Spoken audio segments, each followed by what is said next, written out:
Alah takut korangnya turut pala anak nak gebir. Gebir dekat anak. Gebir dekat anak ni. Gebir dekat anak. Gebir dia. Oh no. Takut. No. Ini siapa nama ni? Oh. Oh no. Ini anak toteh ni. Oh no. Takut. Takut. Takut sangat awak tu lah. Tak lagi jumpa ke? Marah. Oh no. Marah. Takut kau ke? Biar nak marah ni. Ini balik. Mak bawa balik ke rumah tuan weh. Mak. Oh no. Lawannya anak gebir. Anak Allah nyuruh lah. Lawan tangan.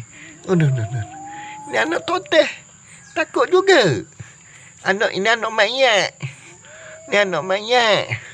Ini anak siapa ni? Ui.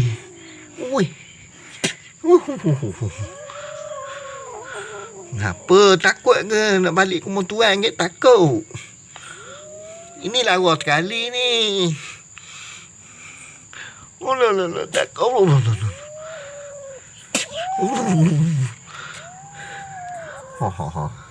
Lagi dah.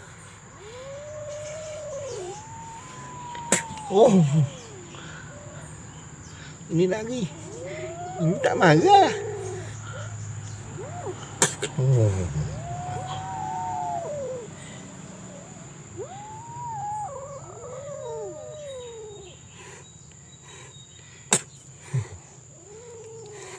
Apa marah ke tu?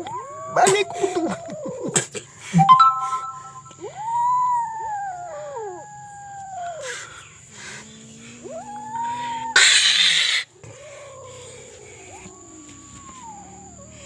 Pergi tengok anak gebing. Anak gebing takut. Itulah awak letak anak.